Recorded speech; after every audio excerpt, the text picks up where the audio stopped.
歡迎大家，我哋嚟睇下小兔同佢嗰副神奇魔法眼鏡嘅故事啦。小兔得到一副魔法眼鏡，呢副眼鏡好聰明喎，你中意咩佢就俾咩你睇。因為小兔最中意食蘿蔔，所以眼鏡入面全部都係關於蘿蔔嘅新聞同遊戲。慢慢地，小兔就被蘿蔔包圍住。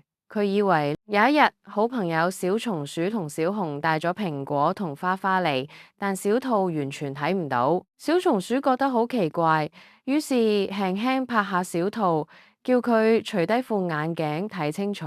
小兔一除低眼鏡，哇！原來森林入面仲有咁靚嘅花同咁甜嘅蘋果呀！呢個時候，小兔先明白，原來淨係睇自己中意嘅嘢，就會錯過出面嘅大世界。記住啊，我哋唔可以俾電腦決定自己睇咩，要自己主動去探索。只要打開眼界，我哋就可以同好朋友一齊見到真實又繽紛嘅美麗世界啦。